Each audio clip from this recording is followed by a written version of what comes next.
Дами и господа, започнува програмата Гласот на народот со Слободан Томич. Интеракција 100%. Кажете си се што ви лежи на срцето и тежи на душата. Тука сме да ви помогнеме. Ексклузивни теми, соговорници кои нема да одбегнат со одговори на вашите прашања, коментари или критики. Постоиме за вас. Гласот на народот е клучот на демократијата. Гласот на народот со Слободан Томич во живо.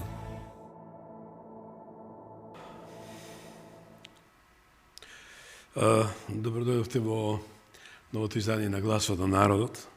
Жалам што ова емисија реализирам во еден голем, тежок миг за Македонија, но се сочувствувам и јас таквам, како и сите родители што ги загубија своите 59 деца, со тоа што наистина никому не посакувам родителот да го погребе својот син или својата ќерка.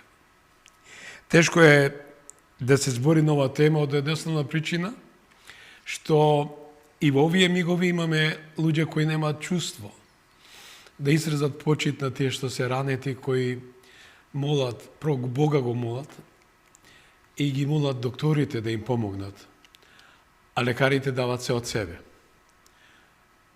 Немилиот настан во Кочани навистина ќе биде запаметено со години, а да не речам и повеќе од тоа, бидејќи се случи на Македонија една тажен настан.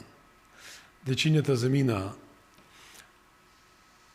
да се повесела, да речам, да си придадат задоволство на душата, но оттаму не излегуваа. Остана нивните тела, а некои успеале, но колку успеале, бидејќи и за нив демне опасноста на живот. Денеска со нас страдаат, плачат, тагуваат нашите соседи. Србија, Босна и Херцеговина, Црна Гора и нашиот сосед Бугарија. Да, велат, соседот е близок од родениот брат, но во вистинска смисла на зборот. Да не ги покажуваме нашите задни намери, да ги покажеме вистинските вредности на братството. Тоа што сакам да кажам, почитувани, ме задира во овој 5-минутен мој обраќање. Да, 25-ката ја гледате, 25 години, веќе ја начнавме нашиот јубилеј на Гласот на народот 4 век. И затоа сум среќен што со висок притисок, со хипертензија дојдов да ја реализирам оваа емисија со вас. И во тага, и во радост, и во секакви мигови не ве оставам.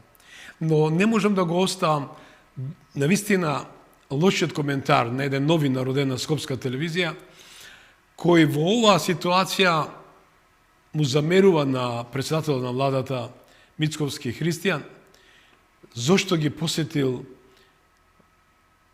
болните во болниците во Скопје. Ја му се обрачам, каде ти е разумот? Каде ти е душата? Пред се човечки е секој од нас да посака добро здравје на тие што се во критична или се во тешка состојба. Да изразиме сочувство на родителите. А дали господинот Мицковски замина како председател на кризниот штаб, тоа е негово право, екс официо. И сите околу него што беа се дел на кризниот штаб, кои се грижат за здравјето.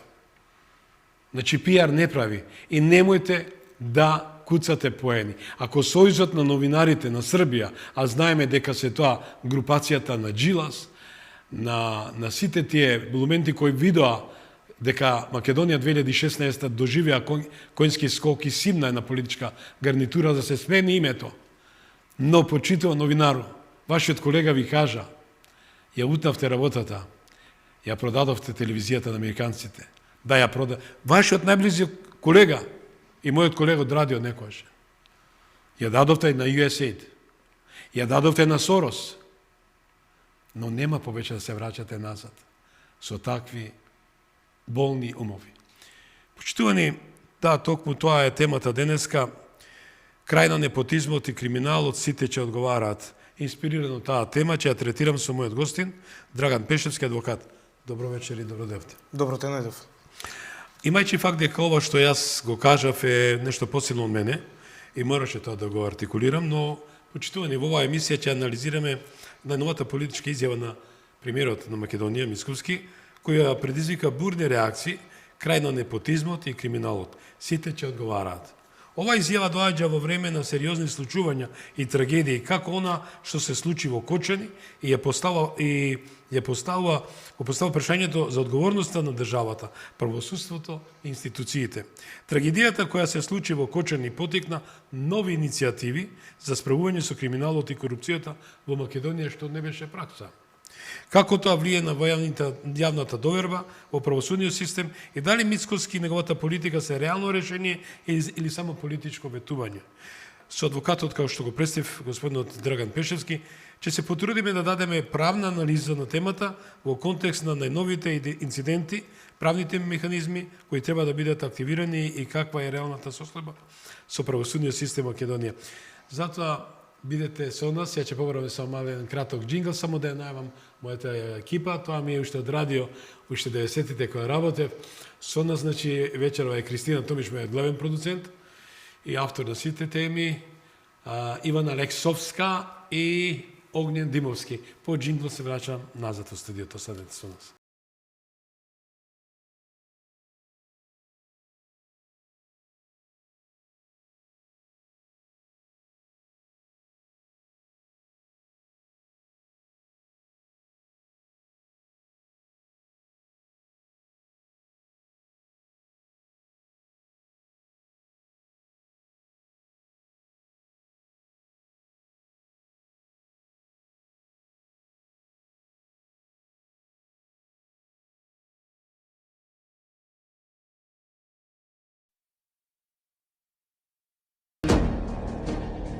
Гласот на народот со Слободан Томич. Гледајте ме. Не случајно и благодарам на екипата. Инсертите кажуваат, пораката е силна, наспроти малициозноста на новинарот од една скопска телевизија, која, навистина, верувам дека и другите мои колеги ќе реагираат како мене, кој остави лош печаток на прецед на човечност, хуманост и патриотизам. Почитувам Слободан. Пред се, затоа што ова е моје прво враќање во емисијата, би сакал да изразам сочувство до сите напатени фамилии од како се случува трагедија од епски размери, посебно за земја како што е Македонија, да отидат 60 млади деца. Тоа е нешто што е ненадоместливо во мало место кое што буквално го губи веќе своето значење како град. Сочувство до тебе затоа што прв пат се гледаме после твојот трагичното губење на твојот син, сочувство до твоето потесно и пошироко семејство. Очигледно оваа емисија ја водиме на тешки и на болни теми, но тешките и болни теми треба да не инспирираат што и како понатаму, затоа што ако тука застанеме, губиме све. Со оглед дека дадовме лајт мотив, значи главен фокус на нашата емисија е крај на непотизмот и криминалот. Сите ќе одговараат. Анализа на оваа изјава на Мицкоски. Како се поврзува политичката изјава на Мицкоски со случувањата со Кочани? Значи сега, политичката изјава очигледно е многу храбра. Дали истата ќе се имплементира, останува да видиме. Во минатото сме слушале искрено, сме се изнаслушале, више ние преку глава да слушаме мокни политички изјави. Меѓутоа имаме конкретни резултати. Време е за мокно делување. Ние како држава почнавме да стануваме имуни на големи несреќи. Само во последниве 4 до 5 години губиме луѓе за кои што ќутиме, губиме луѓе Дурмотурс, губиме луѓе Бесатранс, губиме модуларна болница на изгорија исто живи луѓе, сега губиме цел град деца, 60 деца не горат. Ова е крајно време да се пресече и да се почне одново да се изгради куќата наново, затоа што темелите очигледно не се изрушени и не ги бива. Џабе изградиме нов спрат, треба да почнеме одново да изградиме нова куќа, ако не заслужуваме да имаме оваа држава за која што сме се изборили. Мора Македонија да застанеме на прави нозе. Ако изјавите се во таа насока, апсолутно ги поддржувам. Ние немаме основно функционирање на државата, запослем да правиме муабет и за идеолошки и за било какви разлики помеѓу нас внатре.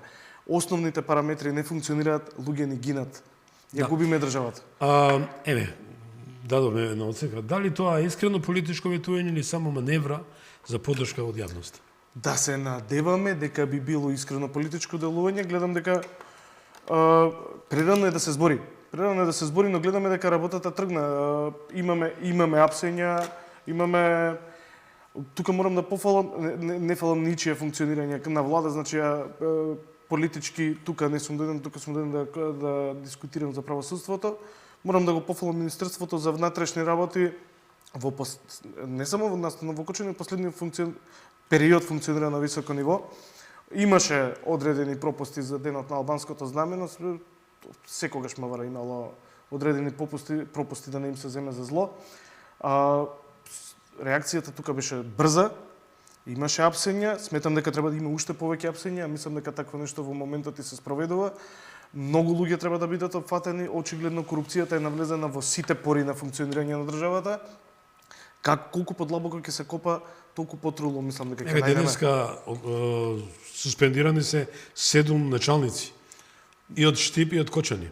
И треба да бидат суспендирани затоа што не било пример и случај во минатото. Тоа е така, да не се лажеме. Они биле сликата и приликата на све оно што се случувало. Они се тие кои што се локално присутни, кои што знаат, буквално знаат секој камен на патот каде, знаеле све како функционира и треба да бидат, и тоа е одлука за поздравување. За мене е одлука за поздравување, мора да се раскрсти со сите корумпирани структури во државата. Без разлика дали се од полиција, дали се од министерства, локална власт, извршна власт, од било која. Затоа е реков и насловот е крај на непотизмот и криминалоците ќе одговарат. Со оглед дека знаеме началници доаѓаат по партиски клучи и така натаму, значи доказ дека изјавата не е проформа, не е излитена фраза, дека е прагма и дека ќе биде парадигма во вистинска смисла на зборот. Ја би сакал тука да видам една друга работа што почитувани навистина не можам да го прифатам начинот на артикулирање на политичка партија која заедно со нејзиниот коалиционен партнер, тоа во изминатите 7 години, потрошиле 32 милиарди евра буџетски народни пари, не изградиле ниту еден центар, клинички центар.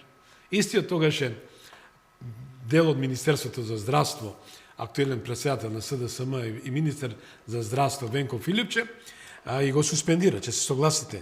Тој е договор што требаше италијанците да го изградат, така? Да. И требаше, ние плачаме на арбитража, треба се појавиме, така? Да. Буквално плаќаме, ќе плаќаме, тоа се буџетски пари. Колку е тоа сериозно, господине Пешевски, во смисло зборот политичар кој доаѓа и вели мора сите да одговараат? Апсолутно несериозно, дури Дали честно да рече истиот, да рече јас сум грешникот и казнете ме. Дури вчера видов дека истиот беше пофален наводно за повикување на мирни изјави за разлика од другиот од таа политичка партија. Ја знам зашто е таа порака за помирување пратена, затоа што он не може да побара оставка од никого, заради тоа што во негово време се запали, додека беше од министр за здравство, модуларната болница, од него беше побарана оставка, но не ја даде. Очекувате сега да побара оставка после такво нешто? Не. Така да не е за пофалба, прагматичност од негова страна. И ова дали е за пофалба? Рече, дајте ми го тоа момче што сте гушкал со Венко Филипче. Ова момче, колку што ми испратија сега порака на Гласот на народот, на агенцијата, на редакцијата, ова момче е организатор на протестите во Кочани. Со иста иконографија, Господин Пешевски. Добро. Дајте другата слика. Да. Тоа е госпоѓа Славица Ангелова која ни испрати и благодарам и кажува дека еден од потикнувачите за протестите во Кочани. Дали на маката на родителите што ги загубија своите синови, керки и најмили се прави ваква ситна, не знам како да речам, малициозно се да се гледа се тоа иконографија од србите што го искористија со настрешницата и се тона. Тука е малце Благодарам. тука суштината е малце подлабока, така да ќе биде малце пообстежен во одговорот. Она што вчера го видовме во Кочани, барам од моја гледна точка, видовме млади, гневни, огорчени луѓе затоа што изгубиле свои другари, свои деца, свои све.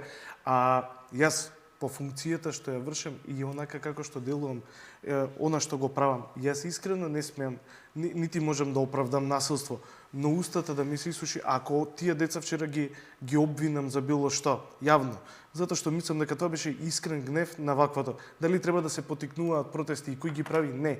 Но ако спонтано се собира младо и гневно население, мислам дека полицијата беше на исклучително високо ниво, што успеа да го канализира сето тоа да се случи така како што се случи. Пешевски, јас давам подршка максимално за гневот. од контрола. За гневот давам максимално, бидејќи крајно време ја дозволите, да се јас морам и ова да го кажам. Знаете зашто е гнев? Гнев и јас го делам со тие деца, со тие мајки. Гнев е што мојот син немаше шанса да јас бидам со него, ниту мајка му, ниту сопругата. Значи јас ја молев госпоѓа Ставрич да бидам со мојот син. А да бев со мојот син или мојата сопруга или неговата сопруга Александра, не ќе се случеше тоа убиство. Одам и натаму со тој квалификат. Значи мојот син немаше можност и плачеше, вика тато биди со мене. Затоа што нам тоа што ни се случи, јас ја споделам маката и трагедијата на другите родители што исто така ја имаат. Тоа е кривично дело. Тоа е кривично дело. И конечно, на сето ова, јас кажав дека поднесов кривична пријава. Пешевски, се извинам, морам уште 20 секунди. Значи го повикувам господинот Коцевски. Ја ова е втор пат го повикувам. Да ја превземе кривичната пријава. Вчера се покажа, ја му честитам, во вистинска смисла на зборот. Го изгласа СДСМ и ДУИ со 63 гласа. Да, му даде привремен притвор на Бектеши, кој исто го гласаше. Така е, неговата партија. Да. Ја почитам таква професионалност. Еве ви предизви, господине Коцевски. Превземете ја пријавата и решите го случајот со починатиот Ѓорги Томиш. Повелете. Да се навратим. Вемо. Не е проблемот во револтот на тие млади луѓе. Ние имаме огромен проблем уште од претходно. Ќе се навратам, нема да идем многу далеко уште во 2011 година, ќе се навратам на шарената револуција и на оно што се случи после шарената револуција, кога искрено народ искочи незадоволен на улица, но гневот и повикот на народот беше превземан од невладини организации кои што се по занимање протестирачи, поддржани од USAID во тој период, од Соросовите организации и слични. За жал, гледам дека случајот е и сега сличен. Вчера имавме толпа на студенти кои што искочија да покажат револт на УКИМ, уште од сега се поддржани од разни организации кои што пробуваат нивниот гнев да го преземат, да го акумулират и од тоа да направат нешто нивно. Тоа е недозволиво, а видовме што се случи. На тој гнев, што беше лошо министерката да каже порака и како родител? Не сум поддржувач на тоа што министерката се појави. Тука се собраа младите на 7-минутен молк, никој не требаше да зуцне. Барам тоа е мојот став. Тоа е мојот став.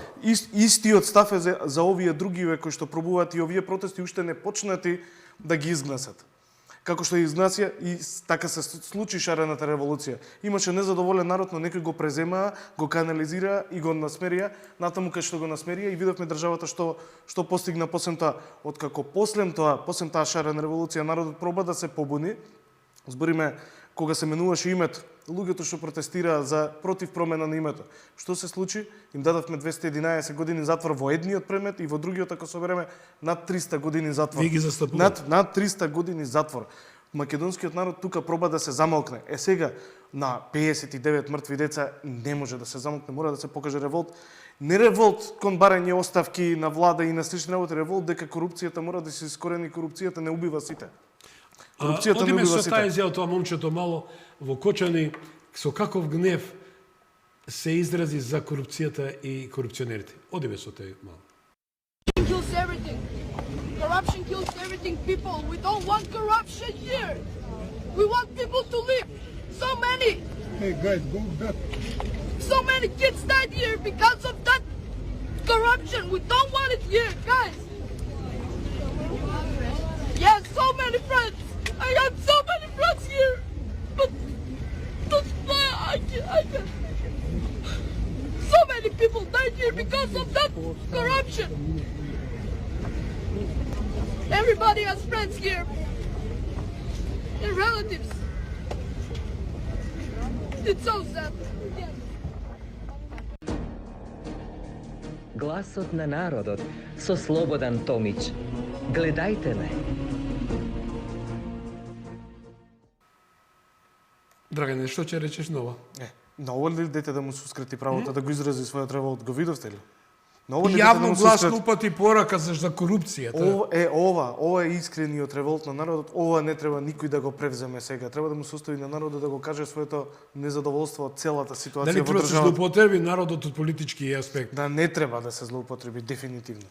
Дефинитивно, затоа што видовме, мене ми се згнаси уште од како се случи, значи стана во 7 часот сабајлет, уште беа пријавени 10 починати, 50 повредени, па бројката се зголемуваше, знаеме сите како се уште трае.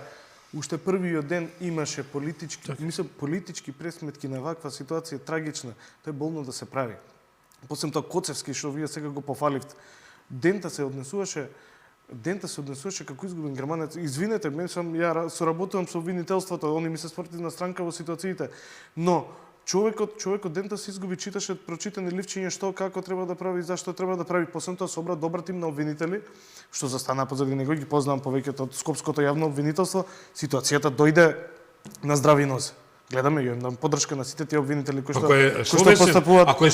постапуваат во предметот. Но првиот ден кога он требаше да биде гласот на смиреноста, гласот на да ве убедам, све ќе биде канализирано како што треба, мислам дека тогаш не се покажа во право светло. Мегафоните тие што го гласа, му се заканува. Не се покажа во право светло. Не се покажа. Меѓутоа пак разумот дојде и веднаш вајде тие мегафони што го изгласа, веднаш екипата која што посебно тоа вчера што ја видов позади него, се работи за сериозни обвинители кои што се сериозно стручни и мислам дека добро ќе постапуваат. Ја исто го ќе спомнам Габриел Бубевски и овој пат јас ќе озамнам рече претседател на Скопското обвинителство да сериозно да превземе пријавата и навистина сторителот на тоа убиство и сторителите да ги казни.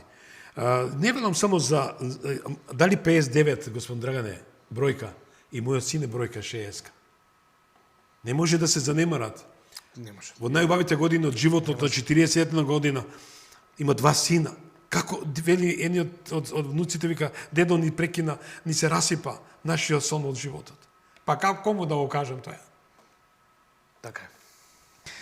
Одиме со реформите. Какви конкретни акции и реформи треба да се преземат за да се постигне крај на непотизмот, криминалот или ова е само риторика? Пак ќе прашам. Ако престанеме да се надеваме дека нешто ќе смениме, тогаш сме изгубили. Дека корупцијата треба да се смени, дека треба да се бориме против корупцијата, треба да се бориме, кои ќе бидат мерките, кои ќе бидат начините, тек треба да видиме.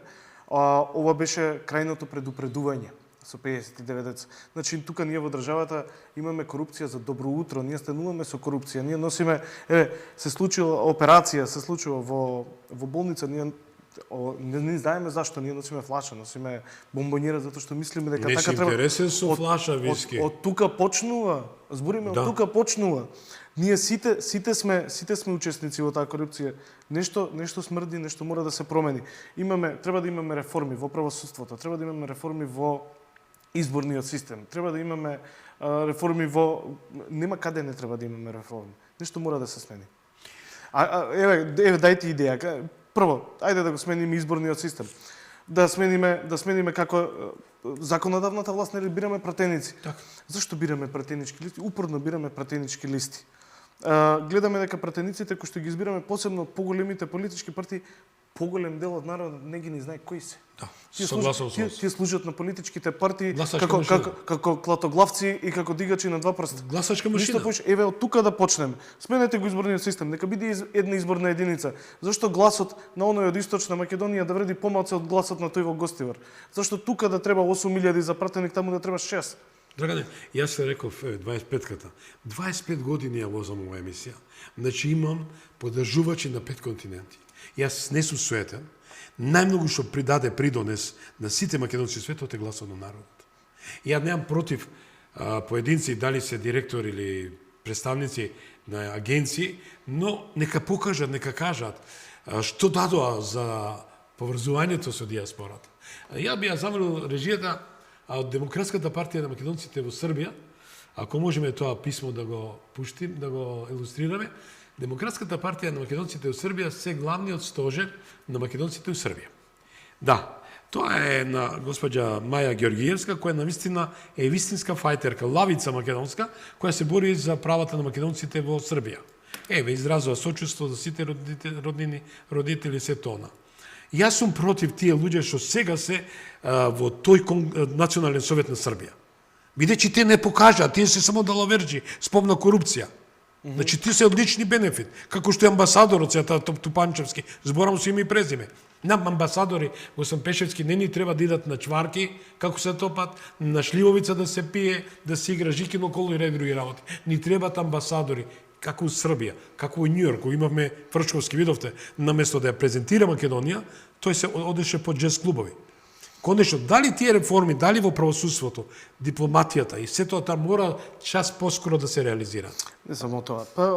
На прво да разбереме, викате, збориме за нашите пратеници од државата, ваму, таму, дали биле директори, носители на јавни функции, амбасадори и се. Секој кој што влага во политиката, а тоа се скоро сите, да не се лажеме, со цел не да промени нешто, туку да го наполни домашниот буџет на сметка на државниот буџет, тогаш имаме проблем. Кога некој ќе се појави и ќе каже, слушајте, ја дојдов тука да пробам да променам нешто, тогаш почињаме на правиот пат. Се додека државниот буџет, партијата која што е на власт, било која да е, го гледа како своја својина и го злоупотребува. Извор за збогатување. Буквално извор. Значи партиите стана агенции за вработување. Се согласувам. Агенции за вработување. Дури више немаме ни идеолошки разлики помеѓу партиите, нема ништо, нема никакви разлики. Пешевски ја секој што го партија зборот, партија дел. Цело е Македонија. Ако ја мислиме дека Македонија е наша татковина која немаме алтернатива друга. Ама затоа и ние почитуваните наши сограѓани албанци, јас ги почитувам, меѓутоа ако гледам дека не се принципиелни во делот на нивните барања. Они има алтернатива, имат Косово, имат Албанија, македонецот нема. И тука не се сложувам. Ја мислам дека албанецот како албанец прво имаме еве кај нив имаме пат на населението во последниве години, никој не бе го откри што му е убаво. И они почнаа да се Не зборам за тоа, за националните. Мислам дека нивниот наратив, националистички наратив е присутен само кај нивните партии.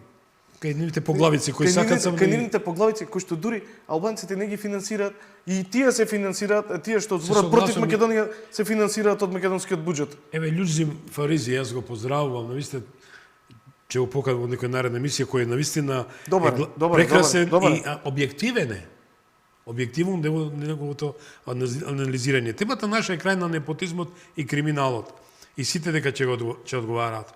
И слушам слушателите на други форуми, како велат, веднаш им пречи тоа. Ако еден политичар, во моментов Христијан Мицковски, се дрзна рече дека ако затреба за уши ќе ги извлечеме надвор и ќе ги судиме, односно ќе ги обвиниме, ако имат дело. Како го толкуваш тоа што луѓето не сака да го прифатат како новина, како предизвик и се тоа? Добро, кај нас дневно-политичките теми се присутни, посебно во новинарството не више немаме. Не се новинари, тоа е народ се јавува. Немаме ништо истражувачко, немаме ништо, ние се палиме сите на дневни изјави, на дневно-политички изјави, денеска ќе ги кажат, утре не важат и слични работи. Мене изјавата, ако вистински ја мисли дека за уши ќе ги влечеме сите у затвор, ми се допаѓа, иако јас сум секогаш опонент на власта, буквално секогаш јас сум критичар на секоја власт. Не сум припадник на ни една ни на друга опција, затоа ги критикувам. Но ако стварно се решиме да играме против корупцијата, дали треба поддршка да се даде? Активно, ајде сите да дадеме поддршка. Така? Секој во својата област нека даде поддршка. Абсолютно. Ако гледаме дека стварно имаме борба против корупција. Иначе да, јас сум вече ти опозиционер и би критикувал секој што краде, секој што прави зулум на оваа држава, а видовме дека во овие 35 години немаме власт која што било исклучок од тоа. И сите властите се исти. Сите. Јас сум исто како вие што сте, секогаш сум сам свој. Не речем мајсторство на мојата емисија.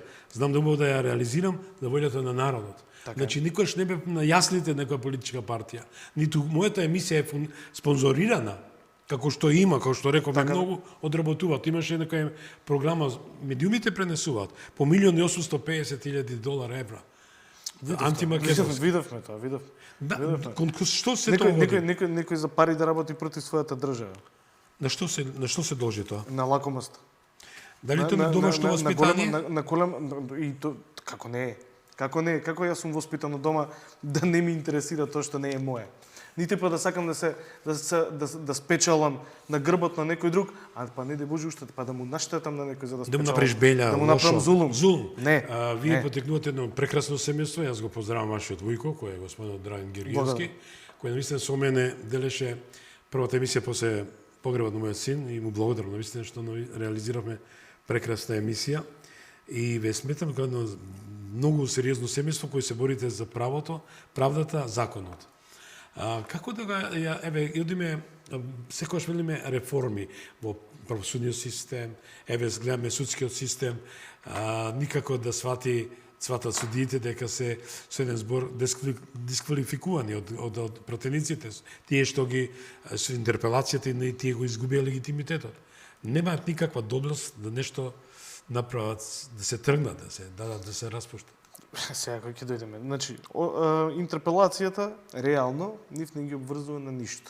Односно законска тежина нема таа интерпелација, има морална тежина самата интерпелација.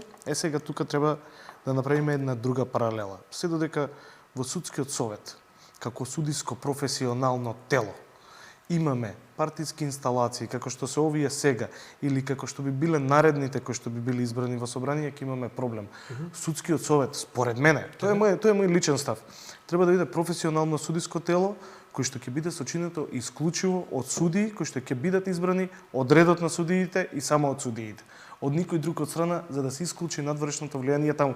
Секако дека ќе го има, знаеме дека судството секогаш било влажен суд на секоја политичка гарнитура, но мислам дека тука би се намалиле просторите за маневар како да се навлезе баш таму каде што треба. Иначе гледаме за различно постапување во одредени судски предмети, дури се добиваат награди како председател на Уставен суд и слично. Така да од судството рацете тешко дека ќе се тргнат во брзо време, но што побрзо се професионализира, посебно судскиот совет и се тргнат влијанијата од надвор, толку подобро за сите нас. Има ли шанси тоа да се случи? Има шанси тоа да се случи, треба да се направат повеќе комисии кои што ќе дебатираат на таа тема, како тоа треба номотехнички да се изготви, како тоа треба да изгледа, треба да се слушнат прво судиите, да се викнат како експерти во својата област, што треба точно да се направи и може да се направи. Не е дека е невозможно. Све е возможно. Има многу честни суди. Треба да се има 90 и нешто посто од судиите, затоа што јас сум секој ден во судот. Се честни суди. Ама земете вие еден леп. Ако вие видите на 2 места од лебото, тоа не се ни 2% од целиот леп мувла, ќе го фрлете целиот. Не го бидува. Тоа е ситуацијата со судството. Во рамките на вашата фела адвокати, викам, зашто адвокатите на да бидат суди? Кај што се референтни и го владеат правото, законите, значи ги знаат основните начела, да речам, принципи.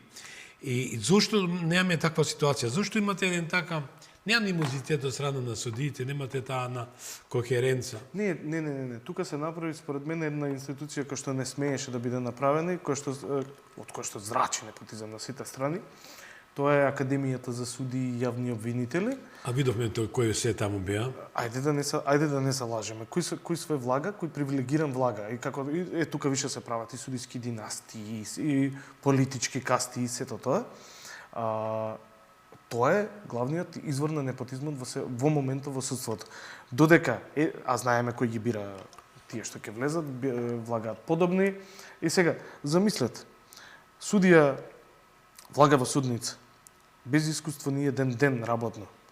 И сега, ја како искусен, веќе 15 години, ако ги земем и приправничките денови, веќе една полнолетство во адвокатурата, нормално ќе знам што да направам во таква ситуација, но истиот да добие право да биде во судница и да биде манипулиран и од моја страна и од страна на јавен обвинител, а јас немам право да бидам избран за судија, иако више ви кажам, имам скоро полнолетство во судницата.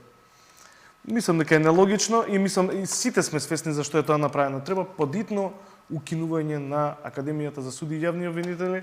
Видовме дека одредени избори и таму се и те како сомнителни, дури се испитуваат како се стекнати одредени дипломи. Синот на техничкиот премиер? Све ни е јасно, да коментираме конкретни случаи. Дали можеме тоа да го избоксуваме сега?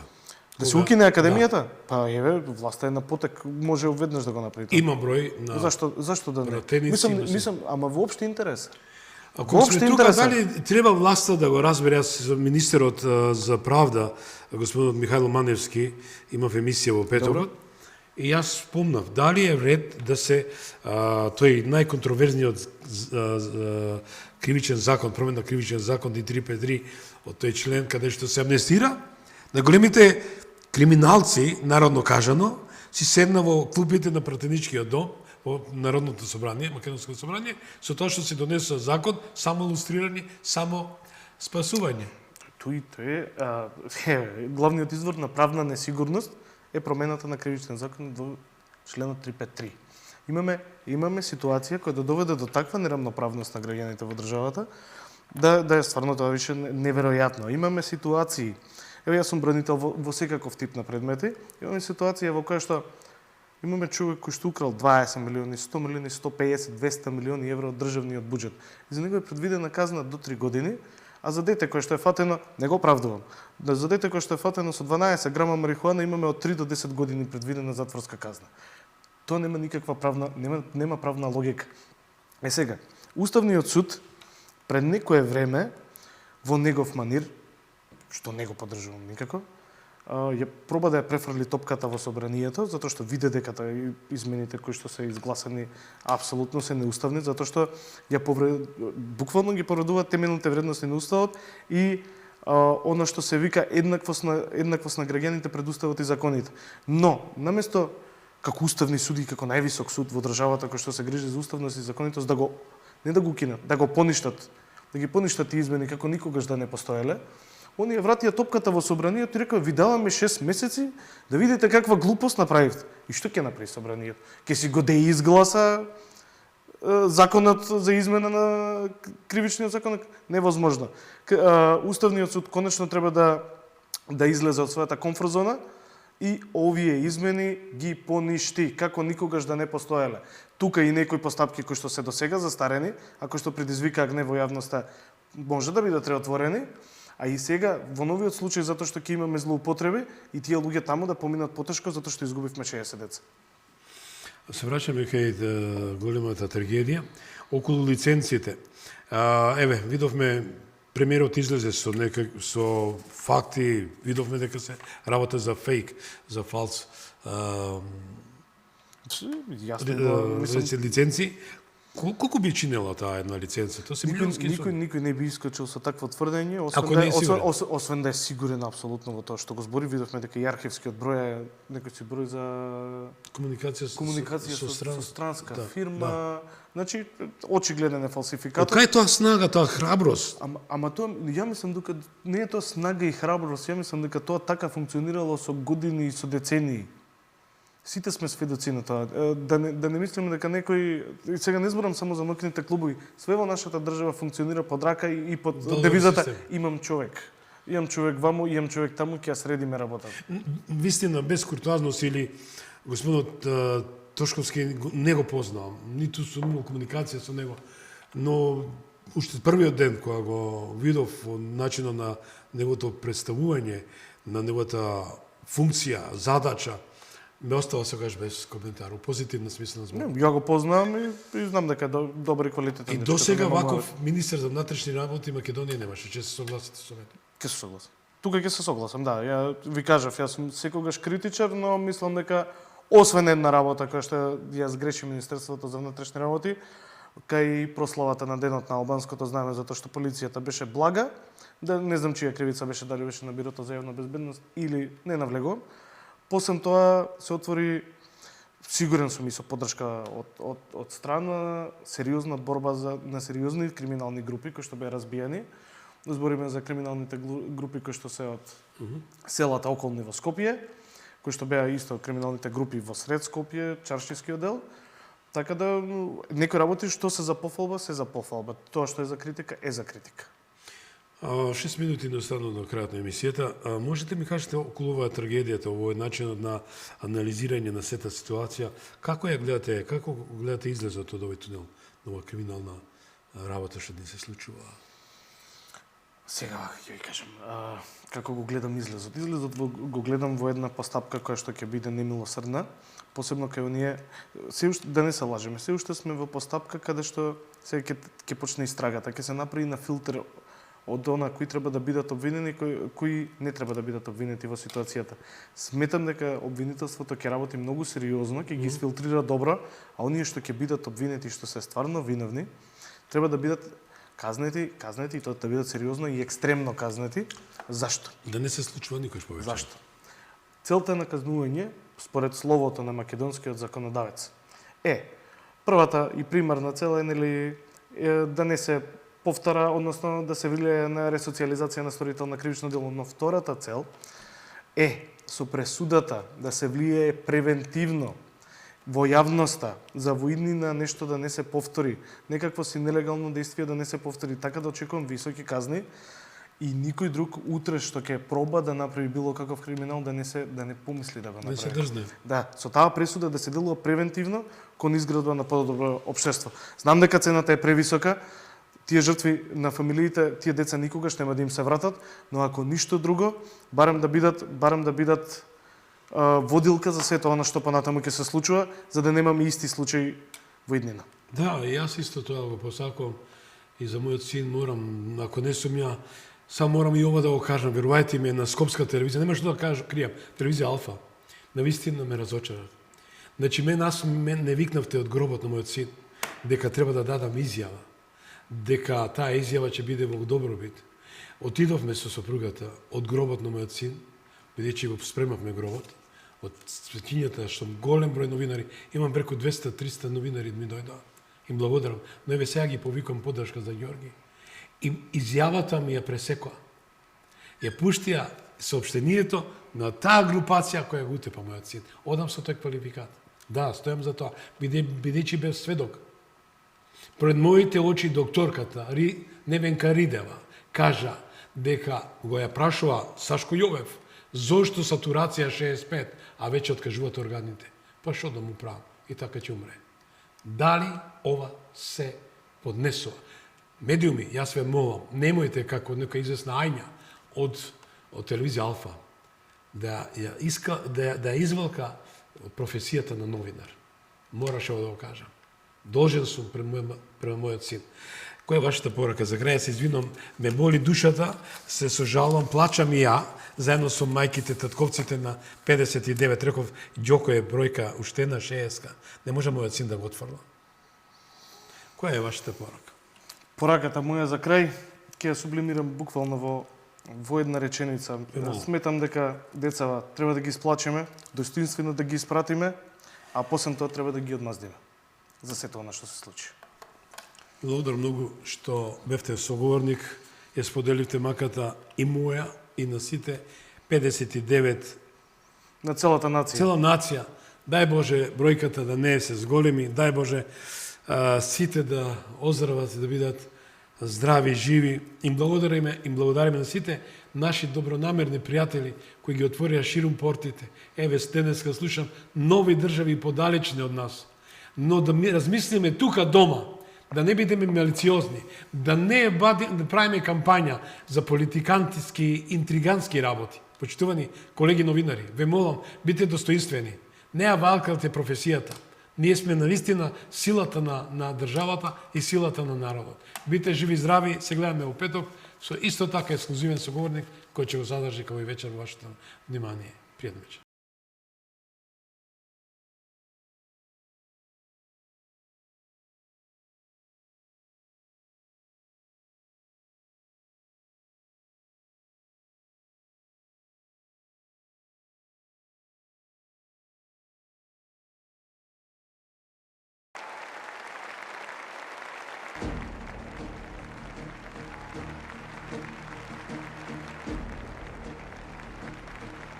Ви благодариме што бевте дел од гласот на народот со Слободан Томич. Ве очекуваме утре, во исто време, на Вистинска телевизија.